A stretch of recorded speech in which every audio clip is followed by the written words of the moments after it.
ప్రసంగి గ్రంథం 9వ అధ్యాయం 13 నుంచి 18 వరకు మార్చి చదువుకుందాం. దయచేసి బైబిల్ ఉన్న వారందరూ తీసి అందరూ ఒకే విధంగా ఒకేసారిగా చదవాలి. ఓకే, ప్రసంగి 9వ అధ్యాయం 13 నుంచి 18 వరకు. మరియు నేను జరుగు దేనిని చూచి ఇది జ్ఞానమని తలంచి తిని, ఇది నా దృష్టికి గొప్పదిగా కనబడెను. అయితే అందులో జ్ఞానం గల ఒక పేదవాడు ఉండి తన జ్ఞానం చేత ఆ పట్టణాన్ని రక్షించెను. అయినను ఎవరునూ ఆ పేదవాడిని జ్ఞాపకం ఉంచుకొనలేదు. బుద్ధిహీనులలో ఏలువాని కేకల కంటే మెల్లగా వినబడు జ్ఞానుల మాటలు శ్రేష్టములు. దేవుడు తన పరిశుద్ధ వాక్కులు మనందరి కొరకు దీవించి ఆస్వాదించునుగాక. ఆమేన్. చిన్న ప్రార్థన చేసుకుందాం. ప్రేమల మా పరలోక తండ్రి, పరిశుద్ధ ఆత్మదేవుని స్తోత్రులైనా ప్రేమించి పరిశుద్ధనం ప్రభుదినంలో నా తండ్రి నీ సన్నిధికి మమ్మల్ని అందరినీ నడిపించావు ప్రభా, మీకు స్తోత్రాలు. నైనా ఇంతవరకు ప్రారంభ ప్రార్థనలో, నైనా పాత్రల్లో, నైనా ఆరాధనలో నా తండ్రి మీరు తోడుగా ఉండి నడిపించావు, నీకు స్తోత్రాలు ప్రభా. నైనా సమయంలో ప్రభు బల కొరకు మా జీవితాలు అయ్యా నీ వాక్య వెలుగులో ఆయన మేము పరీక్షించుకొని ఆయన సరిచేసుకుంటూ యోగ్యంగా నీ బలలో పాల్పొందుటకు ప్రతి బిడ్డకు మీ కృప దయచేయమని ప్రార్థన చేస్తున్నాం ప్రభా. మీకు స్తోత్రం అయినా కృప కనికల దేవుడు నీకు స్తోత్రాలు. నమ్మదగిన తండ్రి నీకు స్తోత్రం అయినా వట్టివారం బలహీన ఎన్నికలైన మమ్మల్ని ప్రేమించావు ప్రభా. నీ శిలువ రక్తం మమ్మల్ని కొని కడిగి నీ బిడ్డగా చేసుకునేసయ్యా నీ స్తోత్రాలు. అయ్యా మీరు మాట్లాడితే మేము బ్రతుకుతాం ప్రభా. నువ్వు నిత్య జీవ మాటలు కలబడి కనుక నీకు స్తోత్రం అయినా మా హృదయాలు తెరవండి, గ్రహించగల మనసు లోబడి హృదయాన్ని మాకు దయచేయండి. మీరు మాట్లాడి మీరు మహిమ పొందమని యేసుక్రీస్తు వారి శక్తి కలిపే నామంలో స్తుతించి ప్రార్థించి వేడుకొంచున్నాం తండ్రి. ఆమేన్, ఆమేన్. ఈ అధ్యాయం 4 భాగాలుగా మనం విభజించాం. క్రైస్తవ జీవిత విలువల గురించి లోకం యొక్క తప్పు అభిప్రాయం. రీసౌండ్ కోసం అలాగుంటుందా? ఓకే. క్రైస్తవ జీవిత విలువలో గురించి లోకం యొక్క తప్పు అభిప్రాయాలు, అంటే లోకం ఏమనుకుంటుంది, క్రైస్తవ జీవిత విలువలు మనం ఎంతో విలువైన వారం, విలువ పేరు కొనబడిన వారం. క్రైస్తవత్వం అనేది చాలా విలువైనటువంటిది, ఎందుకంటే మనం ఆయన రక్తం కనబడ్డాం. కానీ లోకం గురించి తప్పు అభిప్రాయాలు, 4 అభిప్రాయాలు మనకి దీంట్లో మనకి సొలొమోను రాస్తూ ఉన్నాడు. మొదటి అభిప్రాయం 1 నుంచి 6 వచనాలు మనం చూసాం. అందరికీ గతి ఒక్కటే. అది మరణం గురించి గతి గురించి మాట్లాడుతున్నాడు. వాస్తవమే, అందరి గతి ఒకటే. అంటే అందరూ చనిపోతారు, అందరూ మరణం అనేది అందరికీ వస్తుంది. హల్లెలూయా. మరణము అందరికీ వస్తుంది. మరణం చూడకుండా బ్రతుకున్నాడు ఎవడు లేడు. కాబట్టి లోకం యొక్క తీరు, అంటే లోకం అనుకునే తీరును జ్ఞాపకం చేస్తూ ఉన్నాడు. లోకం యొక్క తప్పు అభిప్రాయం అంటే సో అందరూ సమాధి చేయబడతారు, అందరూ నిద్రిస్తారు, అంతవరకే నన్ను ఇక్కడ జ్ఞాపకం చేస్తూ ఉన్నాడు. కానీ దేవుని వాక్యం అంతవరకు మనకు చెప్పట్లే. దాని తర్వాత మరణం తర్వాత జీవితం ఉంది అనేది లోకం గుర్తించట్లేదు. లోకం ఏమనుకుంటుంది, చనిపోతే గాలి దుమ్ముకు దుమ్ము, ఫినిష్ అంతే. సో ఆ తీరు రాస్తున్నాడు.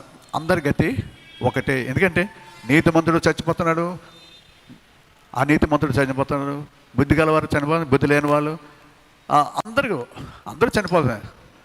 జ్ఞానాన్ని బట్టి ఒక స్థితిని బట్టి వేరే. అందరికీ మరణం అందరికీ ఒకటే. మరణం అనేది అందరికీ ఒకటే, అందరి గతి ఒకటే అనే వాస్తవాన్ని రాస్తున్నాడు. కానీ ఒక మాట చెప్తాడు 5వ వచనంలో మనం చూసాం. అయితే మీకు ఒకసారి, అంటే అంతకుముందు నేను జస్ట్ ఒకసారి గుర్తు చేస్తున్నాను. 5వ వచనంలో ఏమన్నాడంటే, అయితే చచ్చిన వారు ఏమీ ఎరగరు, వారి పేరు మరవబడి ఉన్నది, వారికి ఇక ఏ లాభము కలగదు, వారికి ప్రేమించరు, పగబట్టరు, అసూయపడరు, సూర్యుని కింద జరుగు వాటిలో దేని యందు వారికి ఇక వంతు లేదు. బ్రతికేవారు చస్తారు అని వారికి ఎరుగుతుంది. బతికేవారు, చచ్చేవారు ఏమి ఎరగరు, అంతే కదా. వాళ్ళు చచ్చితే ఇంకా వాళ్ళు ప్రేమించరు, పగబట్టరు, అసూయపడరు, అంటే వాళ్ళు ప్రాణాలు, వాళ్ళ యొక్క జీవితాలు వాళ్ళకి శరీరాలు నిద్రిస్తాయి అనేట వాళ్ళు సమాధిలో నిద్రిస్తారు, కానీ శరీరాలు నిద్రిస్తాయి, కానీ మన శరీరంతో కాదుగా, మనలో ఆత్మ ఉంది. శరీరం నిద్రిస్తుంది కానీ ఆత్మ నిద్రించదు. ఎందుకంటే దేవుడు చెప్పాడు ఏమంటే, ప్రారంభంలో చెప్పాడు, ఈ ప్రసంగం కూడా 12వ అధ్యాయం 7వ వచనం రాస్తాడు, మన్ను అనేది వెనుకట్టు వల్లే మన్ను అయిపోతుంది, కానీ ఆత్మ తాను దయచేసిన దేవుని యొద్దకు వెళ్ళును అని. ప్రారంభంలో కూడా దేవుడు, నువ్వు మంచి నుండి తీయబడ్డావు కనుక నువ్వు మన్నైపోతావు, ఆత్మ తాను దయచేసిన దేవుని యొద్దకి వెళ్తుంది. ఈ సంగతి మరి చివరలో రాస్తున్నాడు, కానీ ఈ సంగతి లోకం తెలియదు. కేవలం లోకం యొక్క తప్పుడు అభిప్రాయం ఏంటంటే, చనిపోతున్నారు, అందరూ ఒకేలా చనిపోతున్నారు, ఏంటి దాని పెద్ద పెద్ద జ్ఞానం చనిపోతున్నాడు, బుద్ధిహీనం చనిపోతున్నాడు, జ్ఞానం, సో అందరికి మరణం అనేది అందరికీ ఒకేలాగా వస్తుంది, సో దాంట్లో పెద్ద తేడా ఏం లేదు అనే లోకం యొక్క తప్పుడు అభిప్రాయం. కానీ క్రైస్తవ జీవిత విలువ మనం గుర్తిస్తే, మరణం తర్వాత జీవితం ఉంది. అది ప్రాణం, ఆత్మ ఉంది మనకి. ఆత్మ చూడండి ఇక్కడ ఏమంటాడంటే 12వ అధ్యాయం 7వ వచనంలో, మన్ను అనేది వెనుకట్టు వాళ్ళ మరలా భూమికి చేరును, ఆత్మ తాను దయచేసిన దేవుని ఎదుకు మరలా పోవును. మరలా పోవును అంటే ఎక్కడి నుంచి వచ్చింది? ఆత్మ దేవుని దగ్గర నుంచి వచ్చింది. మరలా పోను అంటే అక్కడికే పోవాలి. అర్థమవుతుందా? కాబట్టి ప్రతి ఒక్కరూ, అంటే నరుడు మనం సృష్టించినప్పుడు దేవుడు బొమ్మ చేసి అని జీవాయువుగా జీవించే ఆత్మయ్యాం మనం. సో అదే దేవుని ఆత్మ. సో ఆత్మతో దేవుడు మనం, సో పాపం వచ్చింది, పాపం వల్ల మరణం అనేది అందరికీ సంప్రాప్తమైన అనమాట.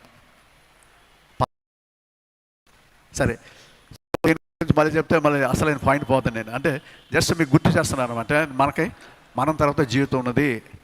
సో బ్రతికేవారు చస్తారని తెలుసు, చచ్చేవారు మాత్రం వాళ్ళు ఏమి ఎరగరు, గుర్తుపెట్టుకోండి. రెండో విషయం ఏమంటాడంటే 7 నుంచి 10 వచనంలో, చనిపోతే ఏమవునో తెలీదు, చనిపోతే ఏమవునో తెలీదు, కాబట్టి సుఖించు.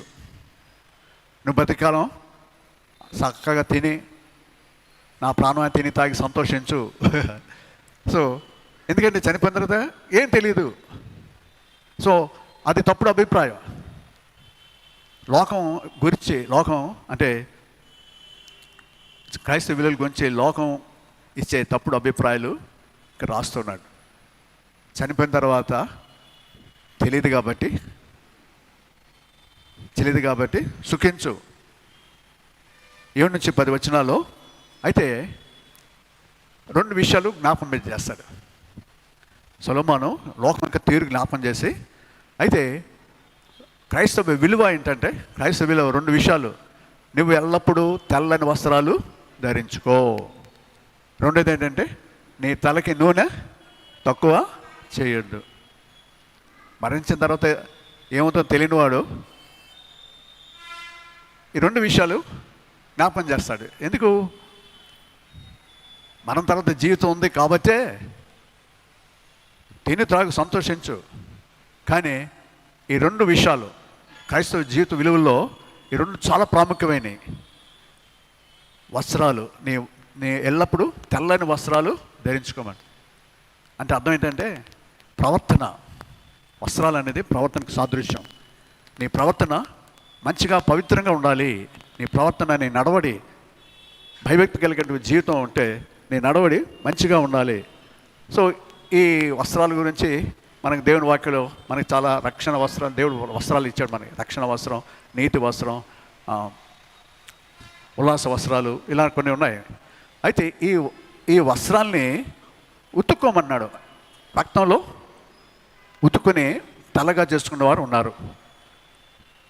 ఆ ఉతుక్కున్న వారే జీవరక్షణ హక్కు గలవారే ఆ గుమ్మంలో ప్రవేశించినట్లు తమ వస్త్రాలు ఉతుక్కున్నవారు ధన్యులు అంటాడు. తన వస్త్రాలు ఉతుక్కున్నవారు ధన్యులు. కాబట్టి ఈ పాప వస్త్రాలు, ఈ స్వనీతి వస్త్రాలు, మనం నీతి ఉందంటే అది మంచితనం ఏం లేదు మనలో. ఈ వస్త్రాల్ని నువ్వు యేసు రక్తంలోనే కడుక్కుంటే పవిత్రంగా అవుతాయి. ఇంకా ఎక్కడ కడుక్కున్నా మనకి.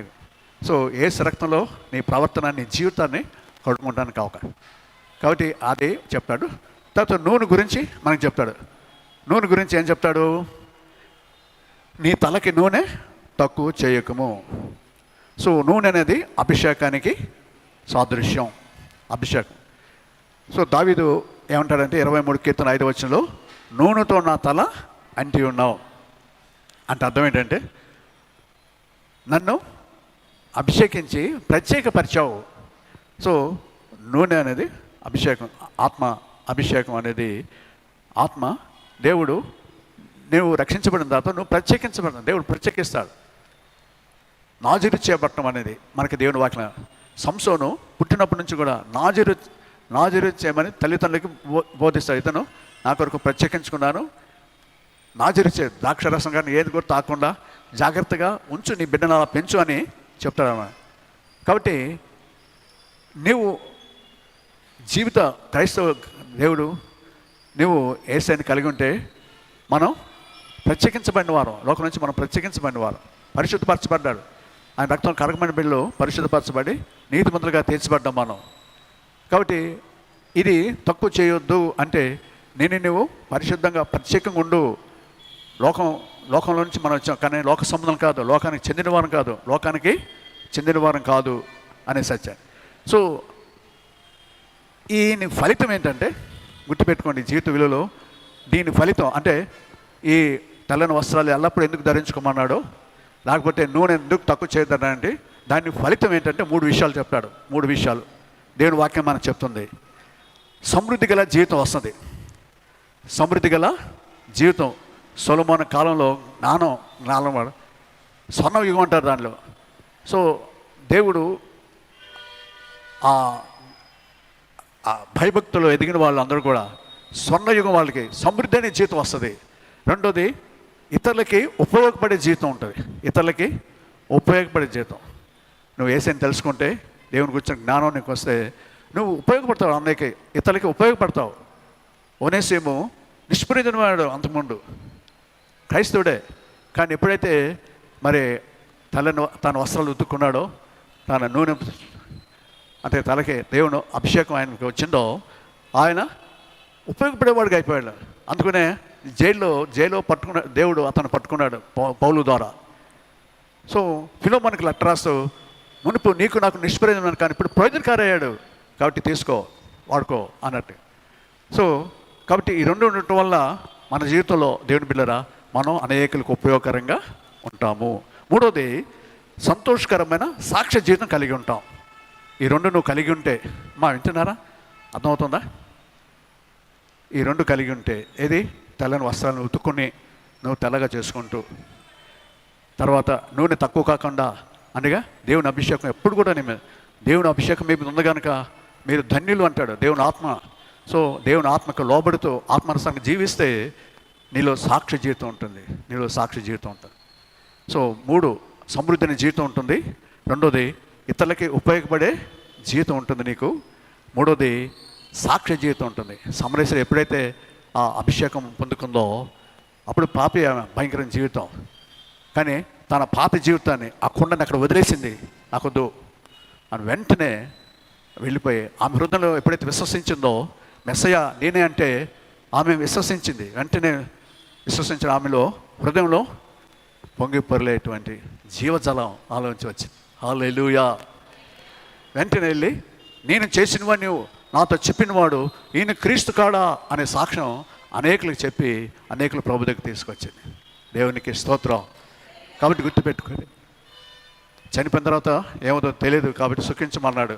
కానీ ఈ 2 విషయాల తర్వాత దాంట్లో మనకు జ్ఞాపం చేస్తాడు. తెల్లని వస్త్రాలు, ఎల్లప్పుడూ తెల్లని వస్త్రాలు ధరించుకో, నూనె తక్కువ చేయొద్దు. అది 2వ భాగంలో మనం ధ్యానం చేసాం. 3వ భాగంలో దేవుని బిడ్డలారా 11, 12 వచనాల్లో అదృష్టమే కానీ చిక్కుపడతారు అని చెప్పి, నీకు ఏం జరిగినా, ఏం దొరికినా, ఐశ్వర్యం దొరికినా అదృష్టం వల్లే నాకు వచ్చింది అనుకుంటున్నాను. సో లోకం యొక్క తప్పుడు అభిప్రాయం ఏంటంటే, నీకు ఏదైనా లాటరీ తగిలింది అనుకోండి, లేకపోతే నీకు ఏదైనా సమృద్ధి గల డబ్బులు, ఐశ్వర్యం అనేది నీకు దొరికితే ఇది అదృష్టం వల్లనే. అదృష్ట దేవత అంటే ఒక అదృష్ట దేవత ఉంది మా పాత నియమాలు. అదృష్ట దేవత రే మరి లక్కరా నీకు. సో అదృష్టము లేక విధి అంటారు, అంటే రాత. నీకేం నష్టం జరిగిందనుకో, నా కర్మరా, నా రాత ఇది, నాకు రాత. మంచి జరిగితే అదృష్టం, చెడు జరిగితే నా కర్మరా అని. అవునా కదా? ఏమా అందరూ ఉంటున్నారా? లేకపోతే నాకేమి ఇంటర్నెట్ కనబట్ల. అర్థమవుతుందా? సో తమ్ముడు అభిప్రాయం చెప్తూ దానికి సొల్యూషన్ కూడా దానికి లోకంలో మనకి ఇస్తున్నాడు. మీరు గుర్తించుకోవాలి. అదే అనమాట, లోకం తీరు వేరే, కానీ మన జీవిత విలువలు మనం గుర్తించుకోవాలి. నేను క్రైస్తవుడిగా, దేవుని బిడ్డగా ఈ జీవిత విలువలు నేను కలిగి ఉన్నానా అనేది. సో మూడో అభిప్రాయం. సో దాంట్లో మనం తెలుసుకోవాల్సిందంటే అన్ని అదృష్టం వల్ల కలిగేది కాదు. అంటే సహజ మానవుడు, ప్రకృతి సంబంధమైనటువంటి మనుషుడు అలా తలుస్తాడు. అందుకే వాడికి దేవుడి గురించి తెలియదు, దేవుడు అంటే ఇష్టం లేదు. సో వాడికి ఏంటంటే ఏది దొరికినా, సమృద్ధి దొరికితేమో అదృష్టం అంటాడు, నష్టం వస్తేనేమో నా కర్మరా, నా విధిరా, నాకు నా రాత ఇదే అంటాడు. అవునా కదా? లోకం అనుకునేది. కానీ దేవుడి వాక్యం చెప్తుందంటే మనకి ఏదైనా దేవుని కృప వల్ల. సో పౌలు ఒకటే అంటాడు, నేను ఏమై ఉన్నానో అది దేవుని కృప వలన అయి ఉన్నాను. సో ఇందాక విశాఖను కూడా మనకి దేవుని కృప నిరంతరం ఉంటుంది. సో కృప కనుక దేవుని కృపను బట్టే మనం ఏం పొందుకున్నా, ఏది కలిగి ఉన్నా, లేకపోతే ఏ నష్టం వచ్చినా, ఒకవేళ నష్టం వచ్చినా అది దేవుని చిత్తం, దేవుని కృప, దేవుని చిత్తం అనేది అనుకో. ఎందుకంటే దేవుడు ప్రేమించే వారందరూ కూడా ఆయన శిక్షించి గద్దిస్తాడు అంతే. సో నేను మంచిగా ఉంటున్నాను కదా, నాకు ఎందుకు నష్టం వచ్చింది దేవా, ఏందయ్యా నువ్వు సరి చూడలేదు నన్ను. సో దేవుని మీద నిందలేసేది కాదు. నీకు సమృద్ధి ఉన్నా లేకపోతే నష్టం వచ్చినా మనం తెలుసుకోవాల్సిన ఇక్కడ పాఠం ఏంటంటే దేవుడే నా ఆధారం దేవుడే. ఏది జరిగినా దేవుని కృపను బట్టే, దేవుని కృప వల్లనే నేను ఈ స్థితిలో ఉన్నానంటే అదే దేవుని కృప వల్లనే అనేది మనం గుర్తించుకోవాలి. అది క్రైస్తవ విలువల. సో యేసయ్య మనల్ని విలువైన వారుగా చేశాడు. ఆ విలువ మనలో ఏ మంచితనం లేదు, కానీ కేవలం విశ్వాసించిన కృప ద్వారానే మనం రక్షించబడ్డాం. మన రక్షణ కృప, అవునా? కాబట్టి నా దేవుని మీద మనం ఆధారపడదాం. కాబట్టి మానవ శక్తి బట్టి కాదు, మానవ జ్ఞానాన్ని బట్టి ఏమి కూడా చేయలేవు, ఏమి చేయవు, కానీ దేవుని మీద ఆధారపడ. అందుకనే కృపా క్షేమాలే నా వెంట వస్తాయని దావీదు అంటే, నువ్వు నా తలాంటివి అని చెప్పాడు. అయితే ఆ దావీదు అంటాడు, కృపా క్షేమాలే నా వెంట వస్తాయి కాబట్టి చిరకాలం నేను యెహోవా మందిరంలో నివాసం చేస్తాను. దేవునికి స్తోత్రం. రైట్. తర్వాత అదృష్టమే కానీ చిక్కుపడతారంటే అకస్మాత్తుగా ప్రమాదం జరుగుద్ది, అకస్మాత్తుగా నష్టం వస్తుంది. అకస్మాత్తుగా జరిగినప్పుడు నువ్వు తప్పించుకోలేవు. దేవుని యొక్క కార్యాలు నీకు అర్థం కావు. ఆ నష్టం వచ్చినప్పుడు అమ్మ దేని బట్టి ఇది వచ్చింది అని నేను గుర్తించినప్పుడు, నీ అవిధేయత, నీ తిరుగుబాటు, నీ లోబడితనం, సో ఇవన్నీ కూడా దేవుడు జ్ఞాపకం చేస్తాడు. జ్ఞాపకం చేసుకొని నువ్వు సరి చేసుకుని లోబడితే అని దేవుడు కృప చూపించే దేవుడు. అంతేగాని నా కర్మ సిద్ధాంతం ఒకటి ఉంది. ఏదైనా నా కర్మ. సో ఆ కర్మనే యేసయ్య శిలువలో ఏం చేశాడు? కొట్టివేశాడు. దేవునికి స్తోత్రం. అన్నీ కూడా ఆయన మన పాపాలన్నీ ఆయన శిలువలో భరించాడు, మన శాపం. సో చాలామంది బాగా కుటుంబంలో కొన్ని జరుగుతుంటా, చనిపోవటం అనేది కుటుంబంలో ఇలా చనిపోయాడు, తర్వాత అదే టైంలో ఇది చనిపోయాడు, ఇలా ఇదే టైంలో అలానే చనిపోయాడు, అంటే ఈ కుటుంబానికి శాపం రా అనుకుంటాం. వాస్తవమే. అంటే ఒకవేళ శాపం అనేది దేవునికి తెలుసు. సో ఈ శాపాలన్నీ కూడా యేసయ్య శాపగ్రస్తుడై ఆయన శిలువలో కొట్టేశాడు. కాబట్టి యేసయ్య నమ్ముకుంటే ఏ శాపము నిన్ను వెంటాడదు. ఆమేన్. అర్థమైందా? అన్ని కొట్టివేసే శిలువలో జయోత్సాహంతో మనల్ని ఊరేగించాడు. కాబట్టి అదృష్టం అనే ఒక ఏదైనా అదృష్టం అనొద్దు, లేకపోతే నా కర్మరా అనొద్దు. నువ్వు ఒకటే అనాలంటే దేవుని కృప. నీకు ఆయుషం వచ్చినా దేవుని కృప, నష్టం వచ్చినా దేవుని చిత్తం. అయ్యా దేవుడు నన్ను ఏం చేయాలనుకున్నాడు, ఒక కీడు అనక ఒక మేలు ఉంటుంది అనుకోవాలి. మనం ఒక కీడు అనక ఒక మేలు ఉంటుంది అనుకోవాలి. రైట్.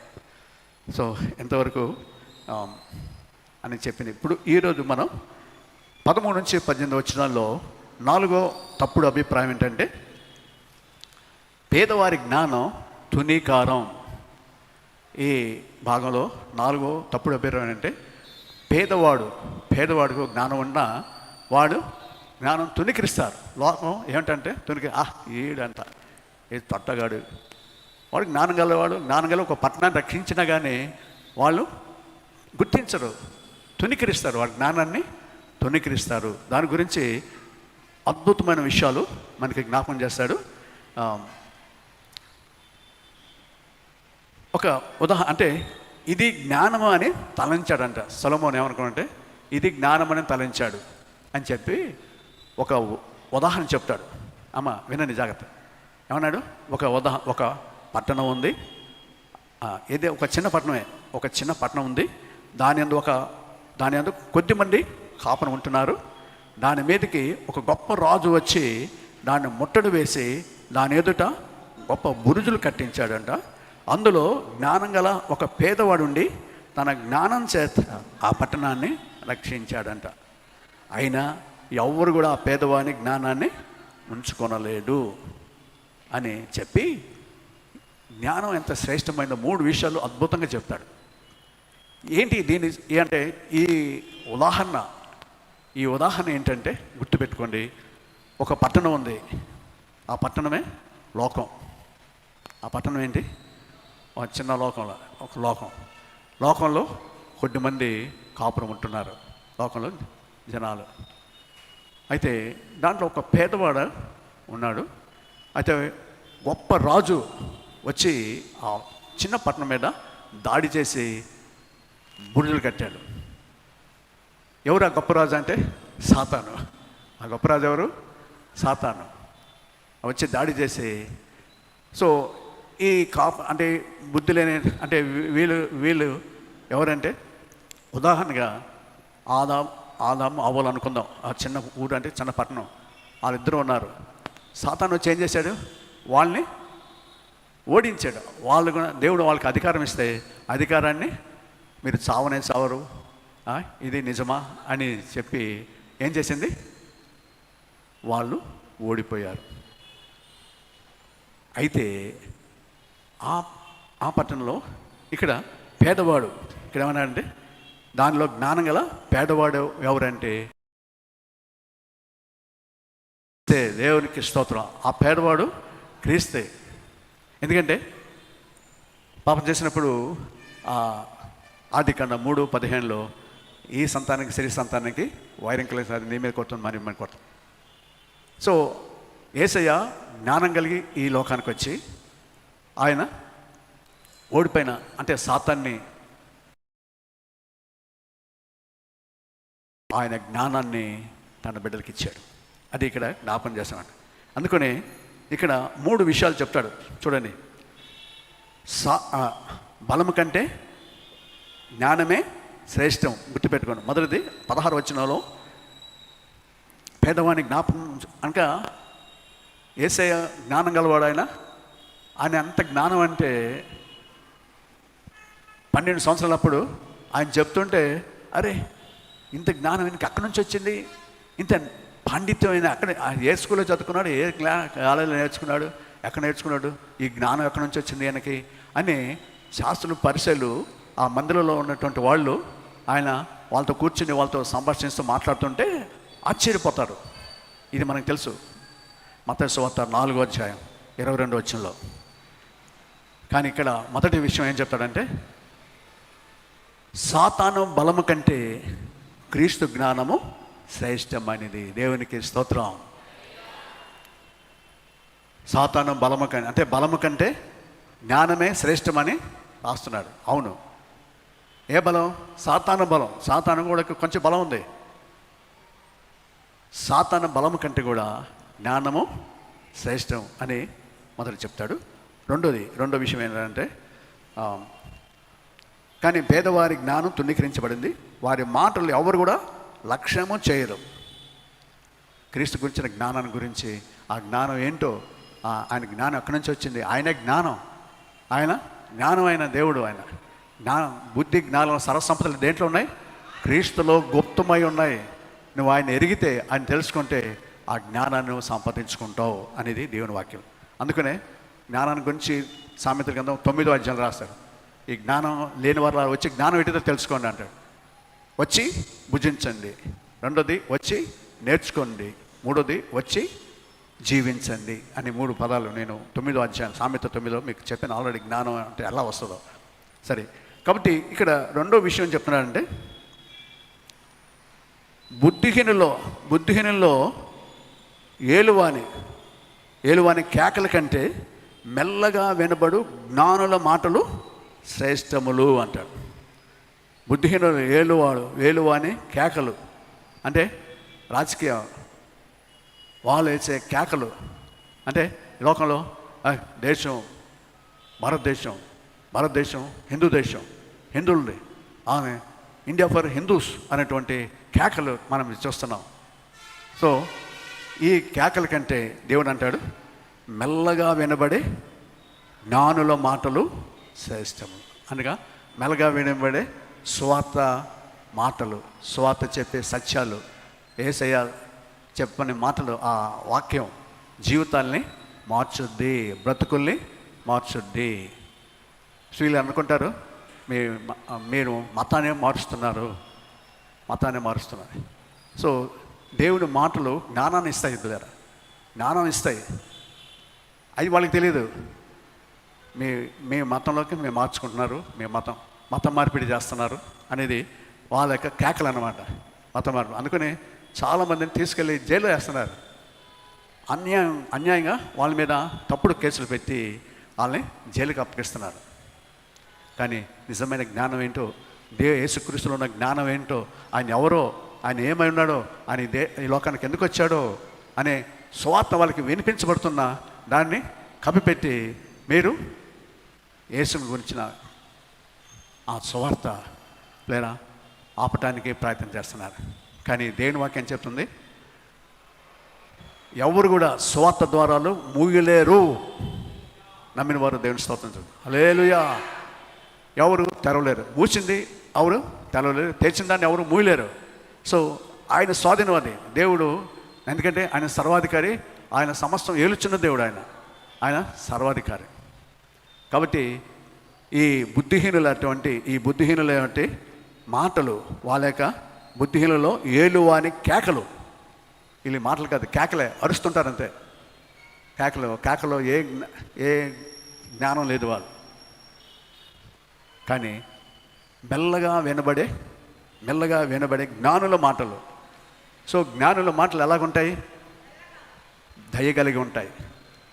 అవి ఇక్కడ ఏమంటాయంటే ఇంపుగా ఉంటాయని. మనకి చూడండి, ఈ ప్రసంగి గ్రంథంలో రాస్తాడు, 10వ అధ్యాయంలో రాస్తాడు. 10వ అధ్యాయంలో 11వ వచనంలో ఏమంటాడంటే,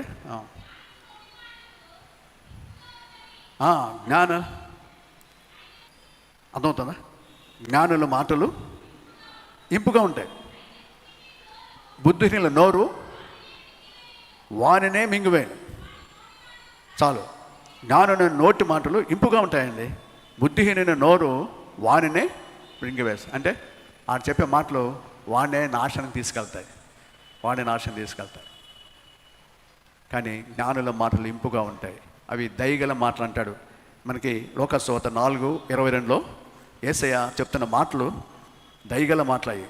మనకి చూస్తే లోకాసువార్త 4:22 చూడండి. మత్తయి సువార్త 4:22 చాలు. కాబట్టి ఇక్కడ అప్పుడు వాళ్ళందరూ ఆయన గురించి సాక్ష్యం ఇస్తూ ఆయన నోటి నుంచి వచ్చిన దయగల మాటలకు ఆశ్చర్యపడి, ఈయన ఏసేపు కుమారుడు కాడా అని చెప్పి. సో దేవుని జ్ఞానం కలిగేటువంటి యేసయ్య మాటలు దయగల మాటలు, ప్రేమ కలిగేటువంటి మాటలు, జీవితాన్ని మార్చగలిగేటువంటి మాటలు. అనుకునే దేవుని వాక్యం ఎలాంటిదండి? సజీవమదే, బలము గలదే, రెండంచుల ఖడ్గం లాంటిది. చెప్పండి, దేవుని వాక్యం ఎలాంటిది? సజీవమైనది, బ్రతికించేది దేవుని వాక్యం. రెండోది బలము గలదే. ఎంత బలం అంటే ఒప్పించే బలం. నీలో ఉన్న పాపర గురించి, నీతి గురించి, తీర్పు గురించి ఒప్పించే బలం. పరిశుద్ధాత్మ దేవుడు చేసే పని అదే. నీలో ఉన్న పరిశుద్ధాత్ముడు నీలో ఉన్న వాక్యాన్ని నువ్వు వింటున్నప్పుడు ఒప్పిస్తాడు, నీ పాపను ఒప్పిస్తాడు. మూడోది పరిశోధిస్తాడు. రెండంచుల ఖడ్గం లాంటిది. సో దయగల మాటలు, బుద్ధిహీనుల మాటలు వాడినే చంపేస్తాయి, వాడిని నాశనం చేస్తాయి అనే మాటలు మనం చూస్తాం. కాబట్టి ఇక్కడ ఏమంటాడంటే, బుద్ధిహీనులు ఏలువాని కేకల కంటే కూడా మెల్లగా వినబడే జ్ఞానుల మాటలు శ్రేష్టమంట. మూడోది చూడండి 18వ వచనంలో, యుద్ధాల కంటే జ్ఞానము శ్రేష్టము. మూడోది శ్రేష్టం ఏంటంటే యుద్ధ ఆయుధాల కంటే కూడా జ్ఞానము శ్రేష్టం. నువ్వు మంచి ఎన్ని యుద్ధాలు అంత గొప్ప గొప్ప యుద్ధాలు అంటే గుర్రాలను మంచి ఆయుధాలను పెట్టుకున్న నీ జీవితంలో జ్ఞానం లేకపోతే వ్యర్థం. సో ఇశ్రాయేలీయులు యుద్ధాలు చేసేది, వాళ్ళకి సైన్యం లేదు, అంత బలంగా లేదు, కానీ వాళ్ళు యుద్ధాలు ఎలా చేశారు? దేవుడిచ్చే జ్ఞానంతో. కాబట్టి మనకి దేవుడు సర్వంగ కవచం ఇచ్చాడు. సో మనకి కత్తి ఇచ్చాడండి అనుకుందాం. సో కత్తి ఇచ్చాడు, కత్తి పట్టుకున్నాను మాత్రాన నువ్వు జయిస్తావా? అది ఎట్లా వాడాలో ఎట్లా తిప్పాలో నీకు తెలియకుండా కత్తి ఇస్తే ఏం చేసుకుంటావు? దాన్ని అలా వాడుకోవడం తెలియాలి, అంటే జ్ఞానం కావాలి నీకు. సో దేవుని వాక్యం అందరికీ ఏం తెలియదు. సో వాక్యం ద్వారానే సాతాన్ని దేవుడు ఏం చేశాడు? సాతాను 3 సార్లు కూడా శరీరాస నేత్రాస జీవడం 3 సార్లు కూడా దేవుడు వాక్యాన్ని ఆయన చెప్పాడా? నువ్వు దేవుని కుమార్తె రాను రొట్టెలుగా చేసుకోమంటే మనుషులు రొట్టె వల్ల మాత్రం కాదు, దేవుని నుంచి నోటి నుంచి ప్రతి మాట వల్ల జీవిస్తానికి రాయబడింది, చదువుకో. సాతానుతో చెప్తాడు ద్వితీయోపదేశకాండం 8వ అధ్యాయం. రెండోది ఆ కొండ మీద తీసుకెళ్ళి ఆయన ఈ రాజ్యాలన్నీ చూపించి, నువ్వు చిన్న నమస్కారం, నీ లోకానికి వస్తే వచ్చావు కదా, చిన్న నమస్కారం చేస్తే ఏమన్నాడు? ఈయనంతకు నీకు రాసి ఇచ్చేస్తాను, పెద్ద పెద్ద వాడు సొత్తు అన్నట్టుగా. వాడు లోకాధికారే. అది ఎక్కడ దేవుడు మానవుడికి ఇచ్చిన దాంట్లో వాడు కొట్టేశాడు, ఈ లోకాధికారి అయిపోయాడు. వాడు యేసయ్యనే ముట్టలో వేసుకోవాలని ప్రయత్నం చేశాడు. అప్పుడు కూడా నీ దేవుడైన యెహోవానే సేవించాలి, ఆయనే తప్ప ఎవరు లేరు. ఇంక లాభం లేదనుకొని తర్వాత 3వ శోధన ఏంటంటే ఏమన్నాడు? నువ్వు దేవుని కుమారుడు అయితే పైనుంచి దూకు, చూసుకొని తలకు చూపించు. దూకితే దేవదూత పట్టుకుంటాను ఉందిగా వాక్యం. వాక్యం తెలియదు కాదు, వాడికి చాలా వాక్యం తెలుసు, ఎట్లా తబ్బిబ్బు చేయాలో.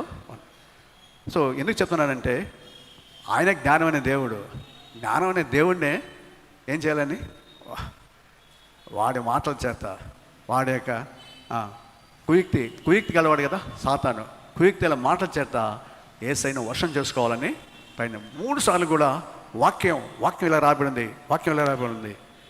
సో నీ దేవుడైనా శోధించకూడదు నువ్వు అన్నాడు. అంతే. నేను ఏదో నా తడాకు చూపించుకోవడానికి రాలేదు, నా ప్రాణం పెట్టడానికి. సో దాని యొక్క ప్రయత్నం అంతా ఏంటంటే యేసయ్యను సిలువను ఎక్కడి నుంచి చేయాలి, సిలువ ఎక్కితే ఏమవుతుంది? వాడి తలకాయ చితికిపోతుంది అంతే. అందుకని సో దేవుని బిడ్డ, యుద్ధాయుధాల కంటే కూడా ఏం కావాలి? జ్ఞానం కావాలి. యేసయ్య కూర్చున్న జ్ఞానం. అది ఎట్లా వస్తుంది? దేవుని భయభక్తుల ద్వారా జ్ఞానానికి మూలం. సో దేవుని భయభక్తి కలిగి ఉంటే జ్ఞానానికి మూలం. సో చివరికి దేవుని భయభక్తులు ఉంటే మానవ విధి అని సొలొమోను జ్ఞాపకం చేస్తాడు. అర్థమైందా? కాబట్టి పేదవాని జ్ఞానం తునికారం. పేదవాడి జ్ఞానం అంటే ఆ పేదవాడు ఎవరు? యేసుప్రభువే. పేద స్థితిలో నీకోసం నాకు లోకం వచ్చాడు. ఆయన నీకోసం దీన దరిద్రుడయ్యాడు. నేను గొప్పవానికి చేయటాన్ని నిన్ను గొప్పవానికి చేయటానికైనా దీన దరిద్రుడయ్యాడు. ఆ పేదవాడు క్రీస్తు. కానీ అది ఎవరు గుర్తించట్లేదు. యేసయ్య జ్ఞానాన్ని ఎవరు తుణీకరించారు. యూదులే, ఆయన సొంత వారే. ఆశ్చర్యపోయాడు. అమ్మో, ఈయనకే జ్ఞానం, ఈ పండితం, ఈయన మరియ కుమారుడు కాదా? మరియా మనకు తెలియదు, యేసేపు కుమారుడు కాదా ఈయన? ఈ జ్ఞానం, ఈ పండితం ఎక్కడి నుంచి వచ్చింది ఈయనకి? ఏ కాలేజీలో చదువుకున్నాడు? ఏ ధర్మశాస్త్రం చదివాడు? ధర్మశాస్త్రం అంతా ఆయనే. ధర్మశాస్త్రం కొట్టేటికి రాలేదు, కానీ నెరవేర్చడానికి వచ్చాను అనే మాట చెప్తాను. అర్థమవుతుందా? ఓకే. అయితే చివరిలో ఒక మాట చెప్తున్నాడు. ఏమంటాడంటే, ఒక పాపాత్ముడు అనేక మంచి పనుల్ని చేరుపును. జ్ఞానం శ్రేష్టమని చెప్పారు. చివరికి వచ్చేసరికి ఏమన్నాడంటే, ఒక పాపాత్ముడు మంచి పనులన్నీ కూడా చెరిపేస్తాడు. ఎవడో కల్ప్రిట్ ఉంటాడు, చెడగొట్టేవాడు ఉంటాడు. సో సాతాను ఏంటంటే, ఈ లాభం లేకపోతే ఇంకొక మార్గం చూస్తాడు అనమాట. ఏ మార్గం? ఇవన్నీ కూడా పులిలాగా వస్తాడు, బెదిరిస్తాడు. ఇది కాదనంటే పాములాగా వచ్చి దూరి పాడు చేస్తాడు. దేవుని పనిని పాడు చేస్తాడు. మంచి పనులన్నీ కూడా పాడు చేస్తాడు. దేవుని కార్యాలను లయపరచడమే. దేవుని పని జరగకూడదు, దేవుని సువార్త జరగకూడదు. సో దేవుని బిడ్డలందరూ కూడా భయంకరంగా నాశనం చేయడానికి వాడు ఎప్పుడు కూడా సిద్ధంగా ఉంటాడు. కాబట్టి గుర్తుపెట్టుకోండి, ఒక పాపాత్ముడు అంటే వీడే. ఒక గొప్ప రాజు దాడి చేస్తాను కదా, ఆ రాజు సాతాను అని చెప్పాను కదా. పాపాత్ముడు అంటే నీలో పాపం ఉంటే సాతాను బిడ్డవి, సాతాన్ని బిడ్డవి. కాబట్టి సాతాను నీ ద్వారా దేవుని పని అంతా కూడా చెరిపేస్తూ ఉంటాడు, దేవుని కార్యాలయాన్ని చెరిపేస్తాడు. సో అలాంటి వాళ్ళు ఉంటారు. పులిసిన పిండి కొంచెం కానీ ఏం చేస్తుంది? ముద్ద అంతా కూడా పులి చేసేస్తుంది. కాబట్టి ఆ పులిసిన పిండిని తీసేయమని పౌలు కొరింథీ సంఘానికి రాస్తూ, మొదటి కొరింథీ పత్రికలో కొన్ని సమస్యలన్నీ, సంఘంలో ఉన్న సమస్యలన్నీ, మీలో గ్రూపిజం ఉంది, మీలో వ్యభిచారం ఉంది, మీలో ఇలాగా అనేక విషయాలు దేవుని బిడ్డలారా, అన్నిటి కూడా ఆరాధన కూడా సరిగ్గా క్రమం లేదు. సో ఆ క్రమాన్ని రాయటానికి ఆ పత్రికలు రాశాడన్నమాట. 2 కొరింథీ పత్రికలో సేవ అంటే ఏంటి, సేవ విధానం, సేవకుడు ఎలాగ ఉండాలి, సేవ విధానం అంతా కూడా చక్కగా రాస్తాడండి. ఈ పత్రికలు మీరు చాలా చదవండి. దాన్ని క్రమం ఉండాలి. సో దేవుని క్రమం. సో వాక్య క్రమం గురించి నేను మీకు జ్ఞాపకం చేస్తాను. ఒక మాట, ఏలీ కాలంలో ఏలీ యాజకుడిగా ఆ సంఘాన్ని అంటే దేవుని మందిరాన్ని నడిపిస్తూ ఉన్నాడు. సో వాళ్ళ కుమారులు ఉన్నారు. వాళ్ళ కుమారులు చూడండి, ఒక మాట నేను అంటే ఆ క్రమం గురించి నేను చెప్పి ముగిస్తాను.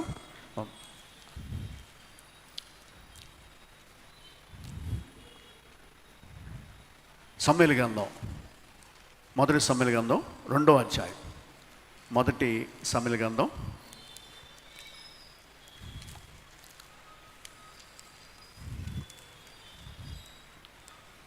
2వ అధ్యాయం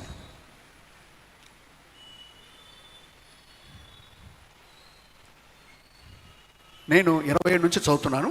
చాలా జాగ్రత్తగా, దయచేసి చాలా జాగ్రత్తగా. అంటే ఆ దేవుని మందిరంలో క్రమం లేదు. ఆ క్రమాన్ని గురించి అద్భుతంగా మాట్లాడుతున్నాడు దేవుడు. నాతో ఈ మాటలు మాట్లాడాను కానీ మీకు జ్ఞాపకం చేస్తున్నాను. ఏం చేస్తున్నాడంటే, అంతటా దైవజనుడు ఒకడు ఏలీ వద్దకు వచ్చి ఇలా చెప్తున్నాడు, యెహోవా నిన్ను గూర్చి సెలవిచ్చింది ఏంటంటే, నీ పితరుని ఇంటి వారును ఐగుప్తు దేశమందు ఫరో ఇంటిలో ఉండగా నేను వారికి ప్రత్యక్షమైతిని.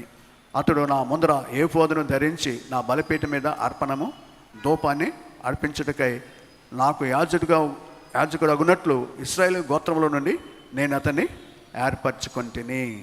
ఇశ్రాయేలు అర్పించిన హోమ వస్తువులన్నింటినీ నీ పితరుని ఇంటి వారికి ఇచ్చి తిని, నా నివాస స్థలానికి నేను నిర్ణయించిన బలి నైవేద్యాలు మీరెలా తుణీకరిస్తున్నారు. నా నివాస స్థలం అంటే దేవుని మందిరంలో నేను నిర్ణయించిన బలి నైవేద్యాల్ని మీరెలా అనగా అక్కడ దేవుని మందిరంలో ఈ బలి నైవేద్యాలన్నీ కూడా తుణీకరిస్తున్నారు. మేమును కొవ్వు పెట్టడానికై నా జనులకు ఇశ్రాయేలు చేయు నైవేద్యాల్లో శ్రేష్ఠ భాగాలను మీరు పట్టుకుంటున్నారు. మూడోది, నాకంటే నీ కుమారుని నీవు గొప్ప చేస్తూ ఉన్నావు. నీ ఇంటి వారును నీ పితల ఇంటి వారును నా సన్నిధిని యాజకత్వాన్ని జరిగించుదురని యెహోవా ఆజ్ఞించినాను. ఇప్పుడు నా మనసునకు కేవలం ప్రతికూలమైనని ఇశ్రాయేలు దేవుడని యెహోవా సెలవిచ్చుచున్నాడు. కావున యెహోవా వాక్కు ఏంటంటే, నన్ను గణపరచు వారిని నేను గణపరుస్తాను, నన్ను తుణీకరించువారు తుణీకారం పొందుతారు. సో అందరం కూడా మనం దేవుడు గుర్తు చేస్తుంది ఏంటంటే, మందిరం దేవునికి ఇష్టమైన రీతిలో లేదు. ఆయన చెప్పిన విధానం వాళ్ళు ఒక్కళ్ళు కూడా చేయట్లే. దేవుడు కోరేది ఏంటంటే, నన్ను గణపరచువారిని నేను గణపరుస్తాను, నన్ను తుణీకరించేవారు తుణీకారం పొందుతారు. ఇది ఖచ్చితం. సో నీవు దేవుని గణపరచాలి. మనం మందిరంకి వచ్చే దేనికని దేవుని గణపరచడానికి. ఆయన గణపరిస్తే దేవుడు నేను గణపరుస్తా. వెళ్ళొచ్చలే తలవచ్చలేదు, ఆ పాటలు పాడుతున్నారు, అది ఇది. No no no no. దేవుని సమయం అంటే దేవుని సమయం అంతే సమయం. కాబట్టి అది నువ్వు చేయట్లేదంటే నువ్వు దేవుని తుణీకరిస్తున్నావు, దేవుని గణపరచలేదు. నువ్వు నిజంగా దేవుని మందిరంలో నువ్వు దేవుని గణపరచాలి. అప్పుడే దేవుడు మన సన్నిధి మనతో ఉంటుంది. ఆయన గణపరచవని దేవుడు గణపరచ తప్పకుండా. నువ్వు గణపరచలేదంటే తుణీకారాన్ని తుణీకరి. నేను మన ఒక వాక్యం కూడా చెప్పాను. సౌలు దావీదు వాళ్ళు ఏ విధంగా వాళ్ళ రాజ్యాన్ని ఏ విధంగా చేశారు, ఏ విధంగా దేవుడు మరి సౌలు అన్ని విషయాలు తుణీకరించాడు. దేవుడిని తుణీకరమంది తన రాజ్యాన్ని పోగొట్టుకున్నాడు. అయితే దావీదు బలహీన, ఆయన కూడా తప్పులు చేశాడు, కానీ ఎక్కడెక్కడ సరి చేసుకున్నాడు, దిద్దుకున్నాడు, సరి చేసుకొని దేవుని గణపరిచాడు. దేవుడు ఆయన్ని హెచ్చించాడు. దేవునికి స్తోత్రం. కాబట్టి దేవుని బిడ్డలారా, క్రమం నేర్చుకుందాం. దేవుని నువ్వు ప్రేమిస్తే, దేవుని నువ్వు ప్రేమించబడవైతే ఆయన ఆజ్ఞలను గాయకుంటాం, ఆయన మాటను జాగ్రత్త తీసుకుంటావు. కాబట్టి అది మనకి ఒక సమయం ఫిక్స్ చేసినప్పుడు ఆ సమయానికి ఖచ్చితంగా మనం రావాల్సిన వారంగా ఉంటున్నాం. సో దేవుడు నన్నే గద్దించాడు, నీవు మాదిరి అంటే నేను అంటే మరి అక్కడ నేను కొన్ని చర్చలు చూసుకుని రావటం అనేది నా. సో పాస్టర్ గారు లేట్గా వస్తాను కానీ మనం లేట్గా వెళ్దాం, అయితే అది ఉండకూడదు. నేను మాదిరే, నేను ఉన్నప్పుడు ఖచ్చితంగా. సో దేవుని బిడ్డలు ముఖ్యంగా మనం బలలో పాలు పొందేవారు ఖచ్చితంగా ఆరాధన చేసేవారంగా ఉండాలి. ఆరాధన చేసేవారే బలలో యోగ్యులుగా ఉంటారు అని దేవుని వాక్యం చెప్తారు. సో మిగతా వాళ్ళ సంగతి మనకన్నా, నువ్వు దేవుని ప్రేమించేవాడవైతే దేవునిలో నువ్వు ఉన్నావు. మనం ఆయన యొక్క స్వరూపం మనకి నేను చెప్పాను కదా, కేవలం ఎక్కడ ఉన్నది క్రైస్తత్వం. నేను మారు మనసు పొందాను, నేను బాప్తిసం తీసుకున్నాను, దేవుని మందిరికి వెళ్తున్నాను, బల తీసుకుంటున్నాను అనే. కానీ దేవుడు అంటున్నాడు రూపాంతరం చెందాలి. ఆయన బిడ్డలు రూపాంతరం చెందాలంటే మధ్యలో శిలువ కార్యం జరగాలి. సో రూపాంతరకు 4 మెట్లు నేను ఫాస్టింగ్ ప్రేయర్లో చెప్పాను. మొదటి మెట్టు మనం శిష్యులుగా అవుతాం. శిష్యుల తర్వాత సజీవమైన రాళ్ళుగా అవుతాం.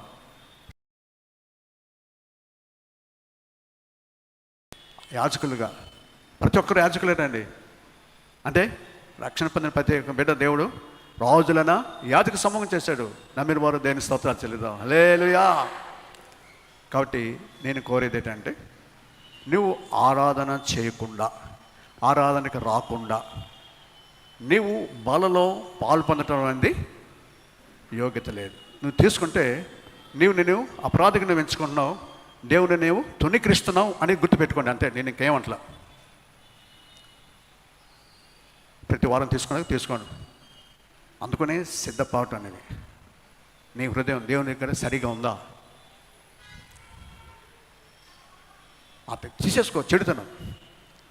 యెహోషువ 3 యుద్ధాలు చేసి నేను చెప్పాను. 3 యుద్ధాల గురించి విచారణ దేవుని దగ్గర విచారణ చేసే ప్రార్థన, రెండోది స్వపరీక్ష ప్రార్థన, మూడోది ప్రకటించే ప్రార్థన. ఏ విధంగా స్వాస్థ్యాన్ని సంపాదించుకున్నాడంటే విచారణ చేయాలి దేవుని దగ్గర. స్వపరీక్ష చేసుకోవాలి. నీ జీవితం ఎలా ఉంది నిజంగా. ఒకప్పుడు సంగతి ఇప్పుడు రోజు కూడా మనం daily we have to die, then only we will live. ఆత్మీయంగా మనం అందుకనే మీరు మనసు మారే నూతన మగట వల్ల రూపాంతరం చెందమని. సో ఈ రూపాంతర అనుభవంలో యాజకులు అవుతాం, చివరికి క్రీస్తుని పోలిన జీవితం. ఈ 4 విషయాలు. సో నా టైం అయిపోయింది కానీ ఫినిష్ ముగించేస్తున్నాను. కాబట్టి ఈ అధ్యాయంలో 4 తప్పుడు అభిప్రాయాలు లోకాన్ని గురించి, క్రైస్తవ జీవిత విలువల గురించి లోకం యొక్క తప్పు 4 అభిప్రాయాలు. ఒకటి అందరిగతి, ఒకటి మరణం గురించి అందరిగతి ఒకటి, కానీ అది కాదు దేవుని వాక్యం చెప్పు. రెండోది అందరం చచ్చిపోయిన తర్వాత ఏం జరుగుతుందో తెలియదు కనుక సుఖించు, తిని తాగు, ఆ తర్వాత దేవుడు చూసుకుంటాడు. అదే మన సొలొమోను రాస్తాడు, యవనుడా నీ ఇష్టం, ఎంజాయ్, తిని తాగు, కానీ తీర్పు ఉందని గుర్తుపెట్టుకో అంటాడు.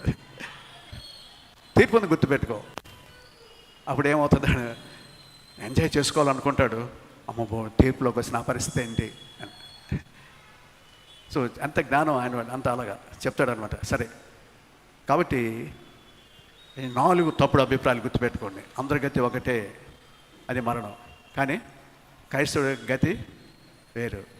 చనిపోయిన తర్వాత ఆత్మ మరలా దేవుని దగ్గరికి, అందుకనే నరులారా తిరిగి రండి అని పిలిచే దేవుడు ఆయన మన. ఎందుకంటే ఆయన మనం 90 కీర్తనలు రాస్తాడు. మనం నివాసం, మనకు నేర్చే నివాసం ఆయనే, మన నివాసం ఆయనే. సో మనం ఆయన దగ్గరికి చేరాలి. అంటే నువ్వు యేసయ్య రక్షణ, ఎందుకు మరణాన్ని పాపని జయించిన యేసయ్యని నీ హృదయంలో ఉంచుకుంటే చనిపోయిన తర్వాత నుంచి రాజ్యానికి వెళ్తావు. దేవునికి స్తోత్రం. రెండో విషయాన్ని గురించి మాట్లాడుతూ, చనిపోతే ఏమవుతుందో తెలియదు, సుఖించమని. తప్పది. చనిపోతే తప్పకుండా నువ్వు చేసిన దాన్ని బట్టి తీర్పు ఉంటుందని గుర్తుపెట్టుకో. తీర్పు ఉంటుందని. కాబట్టి కడిపే వారి దేవుడిగా ఉండకూడదు. తెల్లని వస్త్రాలు, నూనె నువ్వు జాగ్రత్త చేసుకో. వాటిని బట్టి నీకు మరణం తర్వాత జీవితం ఉంది. అది యేసుతో నువ్వు నిత్యం జీవిస్తావు. మూడోది అదృష్టం చేత ఇవన్నీ జరుగుతున్నాయి అనుకో. మాకు చిక్కులో పడతావు. సడన్గా అపాయం వచ్చిందనుకో, నా కర్మ అనుకో. మాకు ఏదొచ్చినా అది దేవుని చిత్తం జరుగుతుంది, అంతే. ఏదిచ్చినా దేవుని చిత్తం, అది దేవుని కృపను బట్టి.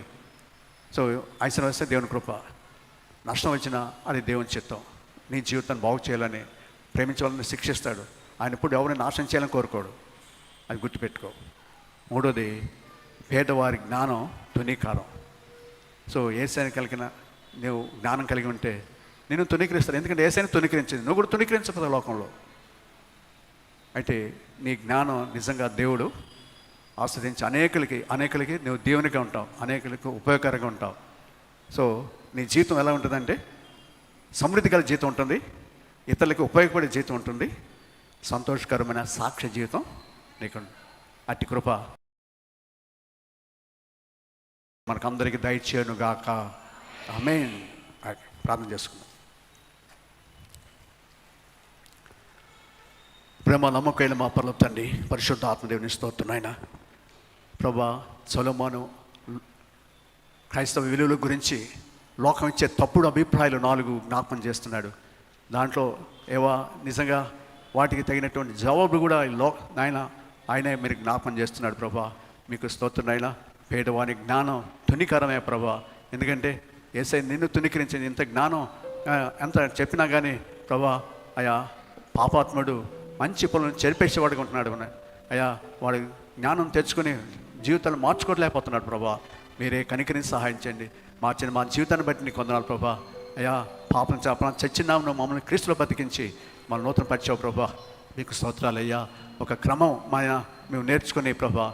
అయ్యా నిజంగా ఆరాధించేవారు నీ బలలో పోలు పొందడానికి యోగ్యులుగా నువ్వు చేస్తున్నావు. నీకు స్తోత్రాలు అయ్యా. అయ్యా ఇట్లాంటి జీవితం నుంచి మమ్మల్ని రక్షించుకున్నావు దేవా. నీకు స్తోత్రాలు అయ్యా. అయ్యా ఒక క్రమం మా జీవితాలు మా సంఘంలో నేర్పించయ్యా. ఆ సంఘం క్రమం ప్రకారం మేము నడుచుకుంటున్నాయినా నేను ఆత్మతో సత్యంతో నేను ఆరాధిస్తూ ప్రభా అయ్యా యోగ్యంగా నీ బలలో పాలు పొందటం మేమందరం ఒక్కటిగా ఐక్యత సమాధానం కలిగి ప్రేమ కలిగి అయ్యా సత్యం చెప్తూ క్రీస్తు వలె అన్ని విషయాలు ఎదగటానికి నాయన నీ కృప మాకు దయచేయమని యేసుక్రీస్తు వారి శక్తి కల్పించిన నామంలో స్తుతించి ప్రార్థించి వేడుకొంచున్నాం తండ్రి. ఆమేన్. ఆమేన్. అందరం కూడా అలా ప్రార్థనలో